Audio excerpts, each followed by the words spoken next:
Hello student, स्वागत है आपका बेट एकेडमी पर।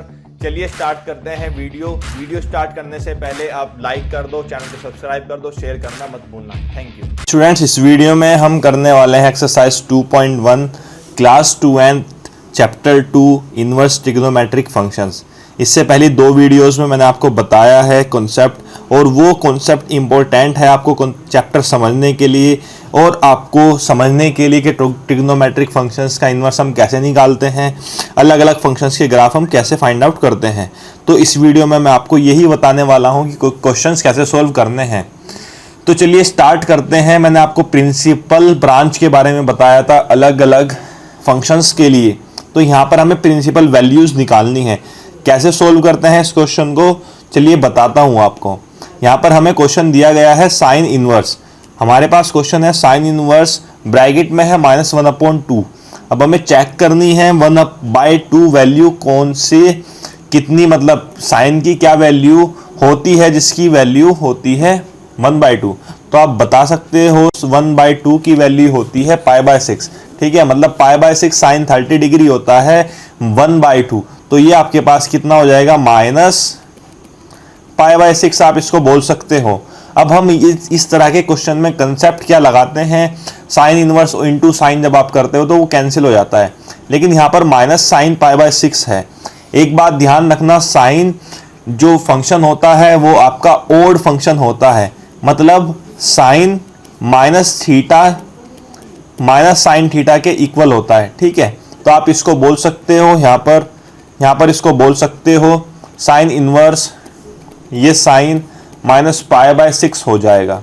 अब ये -π/6 हो चुका है। ये साइन इनवर्स इंटू साइन आपका कैंसिल हो जाता है और आपके पास बचता है -π/6। ये प्रिंसिपल वैल्यू एक कंडीशन में होने वाली है। अगर -π/6 जो साइन इनवर्स जिस कंडीशन में होता है, जो प्रिंसिपल ब्रांच के अंदर आती है, तभी ये प्रिंसिपल वैल्यू हो सकती है। हम चेक करते हैं हमारी जो वैल्यू होती है, प्रिंसिपल ब्रांच होती है साइन फंक्शन के लिए, वो -π/2 होती है, और ये -π/2 और π/2 के बीच में ये वैल्यू आ रही है, इसलिए ये सही है। अब हम मूव करते हैं अपने क्वेश्चन नंबर 1 के पार्ट नंबर 2 की तरफ। यहाँ पर दिया गया है कोस इनवर्स √3/2, और कोस इनवर्स √3/2 कोस 30 की वैल्यू होती है कोस π/6 की।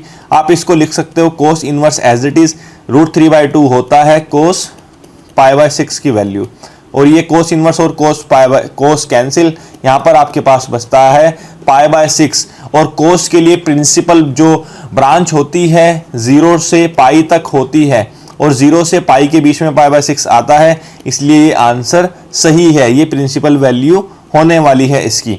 नेक्स्ट हम बात करते हैं कोसेक इनवर्स 2 की, कोसेक इनवर्स 2। तो कोसेक इनवर्स हम बात करते हैं, अगर कोसेक इनवर्स 2 की तो वैल्यू क्या होती है कोसेक एक्स की, जिसकी 2 वैल्यू होती है।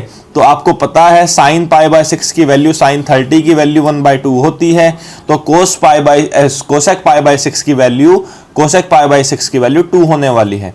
तो यहाँ पर ये कोसेक π/6 की वैल्यू आपके पास 2 है। ठीक है, अब ये वैल्यू 2 है, कोसेक इनवर्स से कोसेक कैंसल, और ये बचता है आपके पास π/6, और ये इसकी ब्रांच में आ रहा है। आपको पता है ये कितनी होती है, -π/2 टू π/2 एक्सेप्ट 0। ये 0 एक्सेप्ट होता है, इसकी ये होती है प्रिंसिपल ब्रांच के अंदर ये वैल्यू आ रही है π/6, तो आंसर π/6 होने वाला है। नेक्स्ट हम बात करते हैं नेक्स्ट क्वेश्चन की तरफ, जो है हमारा tan inverse square root of -√3। तो यहाँ पर आप लगा सकते हो फॉर्मूला, √3 जो वैल्यू होती है tan इनवर्स वो 60 की होती है, तो वो tan π/3 की वैल्यू होती है। ये यहाँ पर ये -tan थीटा है, और tan थीटा भी आपका tan - होता है -tan थीटा, क्योंकि ये भी ऑड फंक्शन होता है। अब यहाँ पर आपको क्या चेक करना है, यहाँ पर -tan थीटा है, तो आप इसको लिख सकते हो tan -θ, यहाँ पर आप इसको लिख सकते हो tan -π/3, और ये वैल्यू हो गई है tan इनवर्स इंटू tan आपका कैंसिल हो जाएगा, बचता है सिर्फ -π/3, और -π/3 रेंज में आता है। क्यों?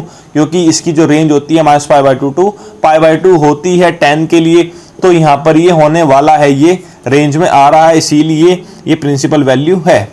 नेक्स्ट हम मूव करते हैं, आपको इसलिए मैंने लास्ट वीडियो में बताया था सभी की आपको प्रिंसिपल ब्रांच याद रखनी है, ठीक है, सभी के लिए प्रिंसिपल ब्रांच याद रखनी है। कोस इनवर्स -1/2 आप इसको कैसे लिख सकते हो? कोस इनवर्स 1/2 किसके लिए वैल्यू होती है?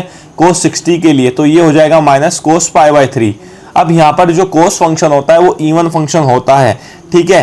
कोस माइनस थीटा इक्वल होता है कोस थीटा के लिए, ठीक है, ये इक्वल होता है। अब यहाँ पर प्रॉब्लम ये है यहाँ पर माइनस कोस थीटा है, लेकिन आपको पता है कि कोस π/थीटा और कोस पाई माइनस थीटा क्या होता है? आपको पता है कोस π/थीटा, पाई प्लस थीटा और कोस पाई माइनस थीटा होता है माइनस कोस थीटा, ठीक है। तो आप इसको माइनस कोस थीटा आपके पास है, आप इसको क्या लिख सकते हो? कोस पाई प्लस थीटा और कोई कोस पाई माइनस थीटा। इसमें से आपको कौन सी वैल्यू चूज करनी है? आपको पता है आप प्रिंसिपल ब्रांच क्या होती है 0 से पाई के बीच में कोस इनवर्स कोस फंक्शन के लिए, ठीक है। तो यहां पर अगर आप पाई प्लस कोई एंगल ऐड करते हो तो ये ब्रांच से बाहर जाने वाली वैल्यू है, तो आपको ये पाई माइनस थीटा ही यूज करने होगा। तो यहां पर आप लिख सकते हो कोस पाई माइनस थीटा, थीटा आपके पास π/3 है, तो ये आपके पास आ जाता है ऐसे। कोस इनवर्स से कोस कैंसिल, ये बचता है 2π/3, 2π/3 आपका आंसर आ गया है, ठीक है। अब हम मूव करते हैं अपने क्वेश्चन नंबर पार्ट नंबर 6 की तरफ। पार्ट नंबर 6 में क्या पूछा गया है? tan इनवर्स -1 है, तो tan इनवर्स के लिए आप यूज कर सकते हो सिंपल tan इनवर्स। आपको मैंने बताया था अभी, कोई इशू नहीं है, इसमें नेगेटिव साइन बाहर आ जाता है और बाहर से अंदर चला जाता है, ठीक है। यहाँ पर ये tan π/4 के लिए वैल्यू हो जाएगी, ठीक है। साइन tan 45 के लिए वैल्यू 1 होती है, तो यहाँ पर आप इसको लिख सकते हो tan इनवर्स tan -π/4। क्यों? क्योंकि tan माइनस थीटा क्या होता है? माइनस tan थीटा के इक्वल होता है, इसलिए, ठीक है, आपने ये यूज किया है। यहाँ पर आप इसको लिख सकते हो tan इनवर्स से tan कैंसिल और आंसर आ जाता है आपके पास -π/4। इस तरीके से अगर वीडियो पसंद आ रही हो तो वीडियो को लाइक कर दीजिए और चैनल को सब्सक्राइब कर दीजिए। sec इनवर्स 2/√3 वैल्यू दी गई है। अब ये जो वैल्यू होती है ये cos 30 के लिए वैल्यू होती है, और यहाँ पर ये sec इनवर्स 2/√3 sec 30 के लिए वैल्यू हो जाएगी, मतलब sec इन π/6 के लिए। तो ये sec इनवर्स है और ये sec π/6 वैल्यू है आपके पास। अब ये sec π/6 के लिए ये sec इनवर्स sec कैंसिल और ये π/6 वैल्यू आ गई है, और ये 0 से पाई तक रेंज में है हमारे पास, इसलिए ये प्रिंसिपल वैल्यू है, ठीक है। अब हम बात करते हैं क्वेश्चन नंबर नेक्स्ट की। क्वेश्चन नंबर नेक्स्ट है कोट इनवर्स √3 और tan 30 जो वैल्यू होती है वो 1/√3 होती है, और यहाँ पर कोट π/6 वैल्यू होती है √3। तो आप इसको लिख सकते हो कोट इनवर्स कोट π/6, ठीक है। अब ये कैंसिल हो जाएगा और आपके पास बचता है π/6, और π/6 0 से पाई के बीच में आ रहा है, जो आपकी कोट की क्या होती है? प्रिंसिपल ब्रांच, इसलिए ये प्रिंसिपल वैल्यू है। नेक्स्ट मूव करते हैं नेक्स्ट क्वेश्चन के लिए। नेक्स्ट क्वेश्चन है क्वेश्चन नंबर 9। क्वेश्चन नंबर 9 में क्या दिया गया है? Cos inverse -1/√2। आप इसको लिख सकते हो, आप इसको 45 लिख सकते हो। तो ये जब भी कोस आएगा, जब भी कोई इवन फंक्शन आता है तो आपको पाई माइनस थीटा की फॉर्म में ही लिखना है, याद रखना। अभी हमने ऐसा क्वेश्चन किया था, तो ये कोस π/4 आ चुका है। अब ये माइनस कोस थीटा है, आपको पता है कोस माइनस थीटा भी मैंने आपको बताया था इक्वल होता है कोस थीटा के। तो यहाँ पर आप ये कंसेप्ट तो यूज नहीं कर सकते, आपके पास माइनस कोस थीटा है, तो आपको क्या यूज करना है? कोस पाई माइनस थीटा किसके इक्वल होता है? माइनस कोस थीटा के। आप यहाँ पर पाई प्लस थीटा नहीं यूज कर सकते, अगर आप वो यूज करते हो तो प्रिंसिपल ब्रांच से बाहर चली जाती है वैल्यू, और आप प्रिंसिपल वैल्यू फाइंड आउट नहीं कर सकते हो। तो ये कोस इनवर्स कोस पाई माइनस π/4 है, ठीक है। आप इसको कैलकुलेट कर दीजिए, तो ये आपके पास 3π/4 आंसर आ जाता है। ये आंसर है आपके पास 3π/4। ये पार्ट नंबर 9 है। पार्ट नंबर 10 की तरफ चलते हैं। पार्ट नंबर 10 है आपके पास कोसेक इनवर्स -√2। आप इसको लिख सकते हो कोसेक इनवर्स, ये कोस π/4 की वैल्यू होती है, कोसेक π/4 की वैल्यू होती है, और यहाँ पर ये माइनस आपके पास बाहर है, ठीक है। अब ये भी आपका ऑड फंक्शन होता है, तो कोसेक इनवर्स यहाँ पर हो जाएगा कोसेक -π/4। अब ये कोसेक इनवर्स है कोसेक कैंसिल, बचता है आपके पास -π/4 और -π/4 प्रिंसिपल वैल्यू ब्रांच में आता है इसके पास, इसलिए आप बोल सकते हो कि ये आपके पास प्रिंसिपल वैल्यू है। ठीक है, प्रिंसिपल ब्रांच में आता है। कोसेक इनवर्स के लिए -π/2 टू π/2 होता है एक्सेप्ट 0। ठीक है, अब हम मूव करते हैं अपने नेक्स्ट क्वेश्चन के ऊपर, क्वेश्चन नंबर 11। क्वेश्चन नंबर 11 में हमें वैल्यू बतानी है। तो tan इनवर्स 1 क्या होता है? tan इनवर्स के लिए हमारे पास कोई इशू नहीं है, ये tan π/4 होता है। आप इसको ऐसे लिख दीजिए।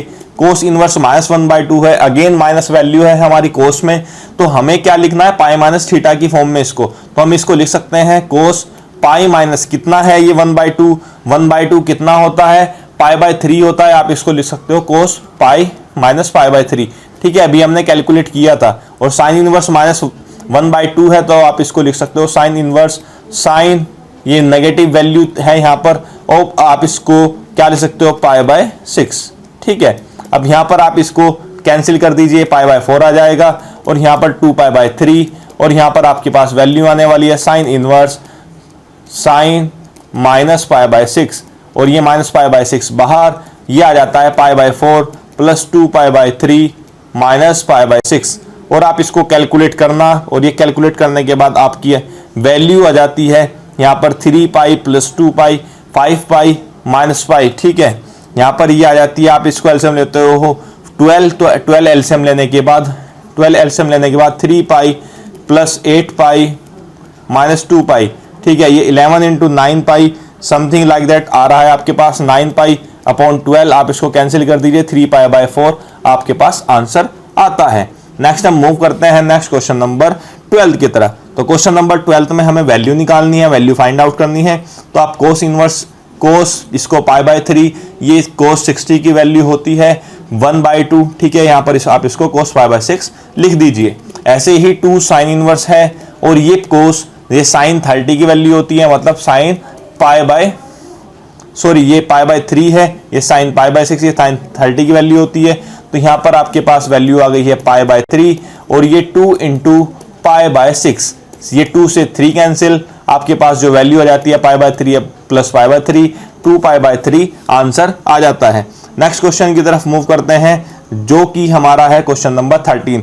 वीडियो पसंद आ रही है लाइक कर दो, चैनल को सब्सक्राइब कर दो। Sine inverse x equals to y है, तो y की रेंज बतानी है। y हो जाएगा साइन x और साइन x की आपको प्रिंसिपल ब्रांच पता है -π/2 से π/2 तक, और -π/2 और π/2 वैल्यू इंक्लूडेड होती हैं, तो आपका आंसर ये यहाँ पर B हो जाएगा। नेक्स्ट हम मूव करते हैं एक्सरसाइज के लास्ट क्वेश्चन की तरफ। tan inverse √3 minus sec inverse -√2। तो यहाँ पर आप देख सकते हो ये tan इनवर्स √3 की वैल्यू अभी हमने निकाली थी, ये tan 60 की वैल्यू होती है, तो यहाँ पर ये आपके tan 60 हो गई है। माइनस sec इनवर्स मतलब sec π/3 की वैल्यू होती है। अब आप यहाँ पर आपको कैलकुलेट क्या करना है? आपको कैलकुलेट करना है, मैंने आपको बताया था कोस और सेक क्या होता है, इवन फंक्शन, तो हमें पाई माइनस थीटा वाला कॉन्सेप्ट लगाना होगा। तो यहाँ पर ये हो जाएगा पाई माइनस π/3। ठीक है, अब ये पाई माइनस π/3 हो गया है, यहाँ पर आपके पास वैल्यू π/3, ये आपके पास पाई माइनस 3 माइनस 2π/3 कैलकुलेट कर लोगे आप, और यहाँ पर आंसर आ जाता है -π/3। इस तरीके से वीडियो हो जाती है कंप्लीट। वीडियो को लाइक कीजिएगा, चैनल को सब्सक्राइब कीजिएगा, शेयर करना मत भूलिएगा। Thank you.